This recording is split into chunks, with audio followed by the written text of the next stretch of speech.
Good morning guys, and welcome back to my channel. So today I have part 2 of my massive perfume haul to share with you, and today's video is not going to be quite as long as my first one, but I do have some amazing fragrances to share with you and I'm really excited. And if this is your first time on my channel, thank you so much for stopping by. My name is Alithia and on this channel we talk mostly about perfume, so if that is something that you enjoy, please make sure to head on down and hit the subscribe button. Also feel free to head on over and follow me on Instagram if you haven't already, because I do share a lot of little behind the scenes, outfits of the day, scents of the day, little bits of my home. We also do giveaways and things like that. So if you're interested in more perfume content and just other content to inspire you to live a more simple and happy life, please feel free to head on over and follow me there. And without further ado, let's get into today's video. Okay, so the first fragrance that I will mention to you guys is from Hermes, and this is Jardin sur le toit. And this literally translates to the garden on the roof. And this fragrance, I actually do have to give a shout out to Arlene from Delicious Delights, because I think she is the only YouTuber who I've ever seen talk about this one. And I have been, as you guys know, really craving those fresh, like green, citrusy summer scents that are just really clean and really light and airy, because we've been having such hot weather lately. And I heard her talk about this one in a video and she really did pique my interest. I used to have the Jardin sur le Nil and I didn't care for that one, to be honest, although I think if I went back and visited it now I might like it differently, but I really like this one. So this one I actually smelled when I was in Sephora the other day. I was kind of on my Sephora shopping spree because everything had opened up and I didn't purchase it on that day. I found it for a better deal on Fragrance Buy, which you guys know I love to buy a lot of my perfumes from Fragrance Buy, so I literally saved myself like I think $40 on this perfume. Really good deal. So before I get into what this smells like and the notes, let me just show you the bottle close up. So it's a really beautiful little bottle, and actually this smells exactly how the bottle looks. So the notes that you have in here is grass, red apple, rose, pear, rosemary, and magnolia. And if you're anything like me, you probably saw the notes and ran away screaming in the other direction, because who wants to smell like grass, right? Like, I honestly, there was somebody outside mowing my lawn the other day and it smelled so overwhelmingly like freshly cut grass, which I don't mind, but I don't want to smell like that. But this is completely different. This is so good, you guys. So it does have a very strong, prominent note of grass. Yes, it does smell very green. It does smell very lush, but you also have a very strong dose of that red apple and that pear. So it has a fruity composition to it as well. And then there is a little bit of this kind of soft floral component. So what this actually smells like to me is if you're in a garden somewhere and there's flowers and there's a little bit of a fruity smell in the background, like maybe you're having a nice fruity drink or a cocktail or something, and throughout the garden there is a lot of lush green plants around you. So it does have this really lush green component to it, but it's not like a dirty, you know, somebody just mowed my lawn kind of grass smell. And you guys, actually this is so refreshing. Like when I sprayed this on my skin in the Sephora, it was so light and airy and truly refreshing. Like if I was ever stuck in a desert somewhere or it was a super hot day, I always think about being in the desert in Nevada because it's hot there. I've been there and it's hot there.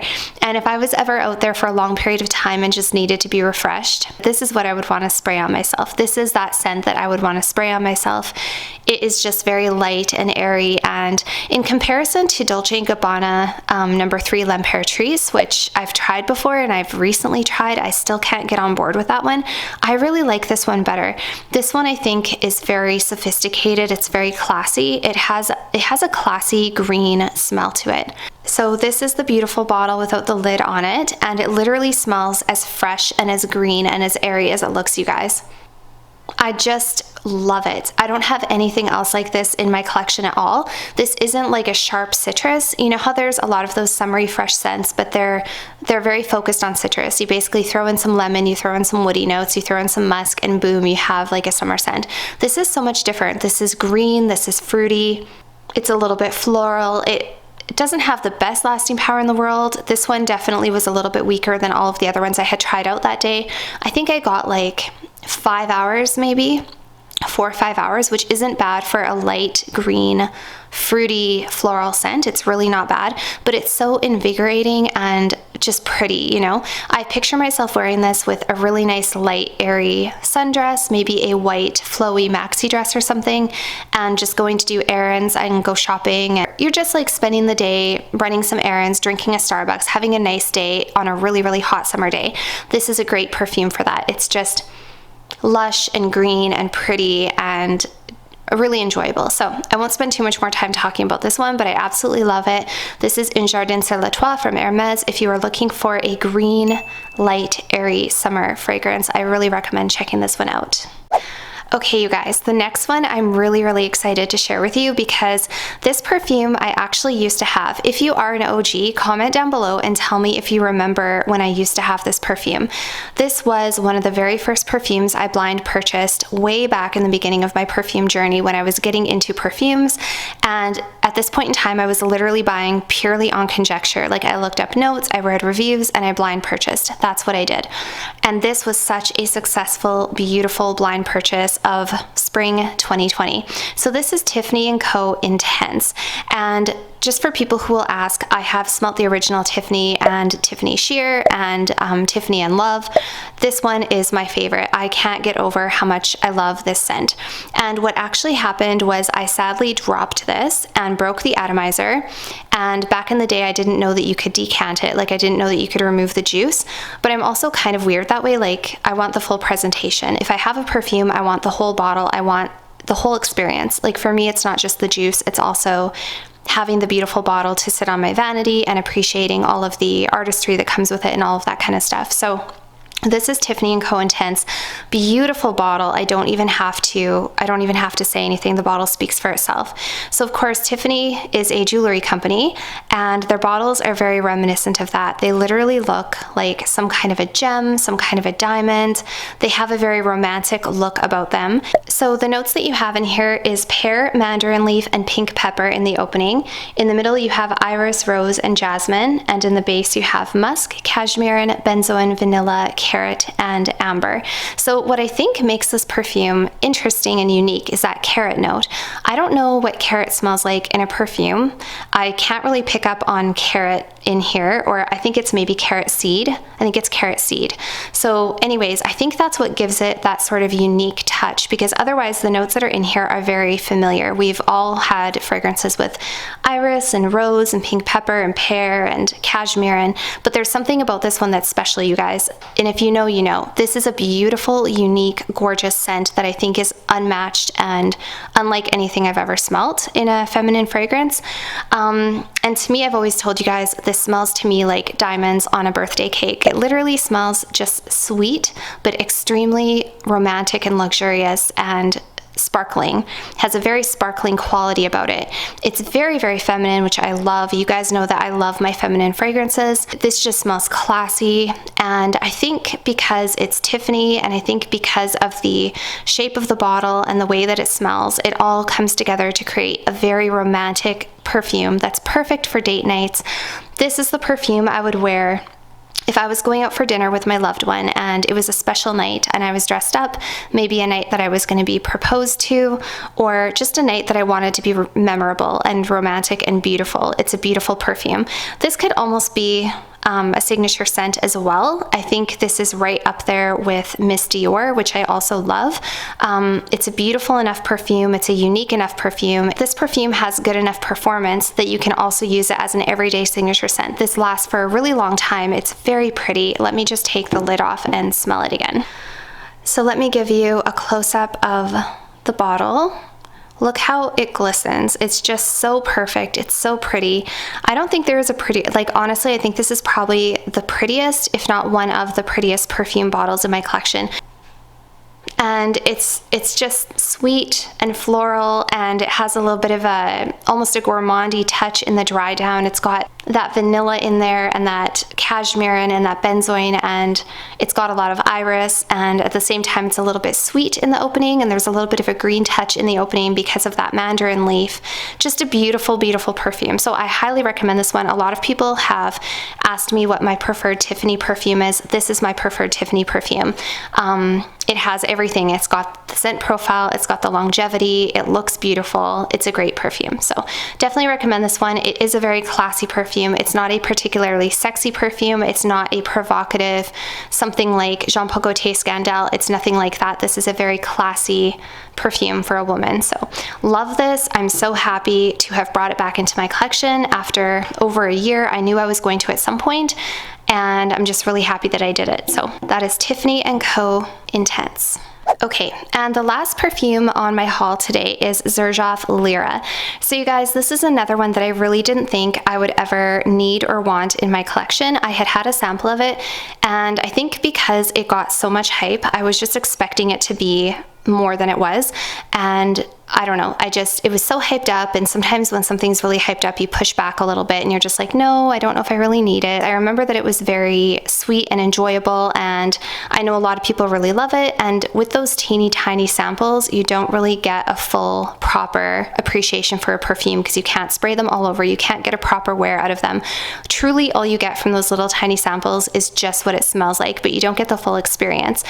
So anyways, I bit the bullet and I found this for an amazing deal on Fragrance Buy. You guys, I literally paid almost half price for this. So if you were looking for Xerjoff fragrances, or any fragrances in general, do check out Fragrance Buy. This is not a sponsored video, so let's get into Lira. So first of all, the bottles are really beautiful, they're really unique, they really speak to sort of the artistry of the company of Xerjoff. Very, very high quality. They do have the really nice little tassel on the side there. And I also like that the bottles are opaque because that actually helps protect the juice from light as opposed to being a clear bottle where it would be exposed to light. So this is a 100 ml bottle. It's a very big bottle. It's going to take me forever to go through this. I have to say I am in love with this fragrance. Honestly, it's so much better spraying it from this bottle than it was in that tiny little decant. I'm getting a completely different experience with this, and I'm really glad that I actually bought the bottle. So as you can see, the cap is quite a heavy duty weighted cap. It's got the codymarieb written on the lid there, and this is what the bottle looks like. So beautiful. On the back it does say made in Italy, and it has the codymarieb at the top. And anyways, I just think this is a beautiful bottle. So let's get into the scent. So in the top you have blood orange, bergamot, and lavender. In the middle you have cinnamon, licorice, and jasmine, and in the base you have caramel, vanilla, and musk. So what kind of scared me away from this perfume a little bit was the licorice and the cinnamon. I don't love cinnamon. I've smelled a few fragrances that have cinnamon in it and I didn't care for it. I also don't like fragrances like Kilian's Angel Share. That one was way too spicy and boozy for me. I just didn't care for that one. So if I would have just looked at these notes, I would have run away in the other direction because I would have worried that it was a sweet, very spicy scent, kind of like Kilian's Angel Share, which I don't care for. However, you guys, this is a really soft, sensual, delicious gourmand. It's very addictive. This perfume actually smells very similar to Love and Crime Ex Idolo. If you've ever smelled that one, I also have that one. I'm gonna have to do a compare and contrast video because they're very similar and yet they're very different. What this smells like to me, a lot of people say that this smells like a lemon cookie. I don't actually get lemon cookie. Out of the sample that I had, I did get that sort of sweet caramel lemon vibe, but actually this opens up with a burst of blood orange and a little bit of bergamot. So it does have a citrusy, kind of a fruity opening almost. On the skin, about 2 minutes after you spray, you start to get that cinnamon and that licorice coming through. And it's very soft, it's not really strong, but it does have a little soft, tiny bit of a spicy kick, a little bit. And then it dries down into this delectable, gourmand, delicious, creamy caramel vanilla, a little bit musky as well. It's not like cloyingly sweet, sickeningly sweet. It's beautifully blended. So you guys, I actually wore this perfume for the first time last night, and I just fell in love, you guys. Like, you feel like you're in this envelope of this sensual, gourmand, delectable, powdery goodness. It's a little bit powdery. It's amazing. Like, I sprayed a few sprays on myself and I had to spray more. I just fell completely in love with it. And this is very long lasting as well. So this stayed on my skin. It did not become a skin scent. I guess until like the middle of the night, because I could smell this on myself very strongly throughout the entire evening. And I had sprayed this on a freshly laundered cozy fleece sweater because I was kind of in my loungewear at home. And you guys, the smell of this combined with a freshly laundered cozy fleece shirt, I am telling you, is comfort heaven. Like if you were looking for a comforting scent, if you're looking for a Netflix and chill, cuddle on the couch, just a very comforting, warm, cozy gourmand, this is it. It is so good. I can still smell it on my shirt today very strongly, so this has great lasting power.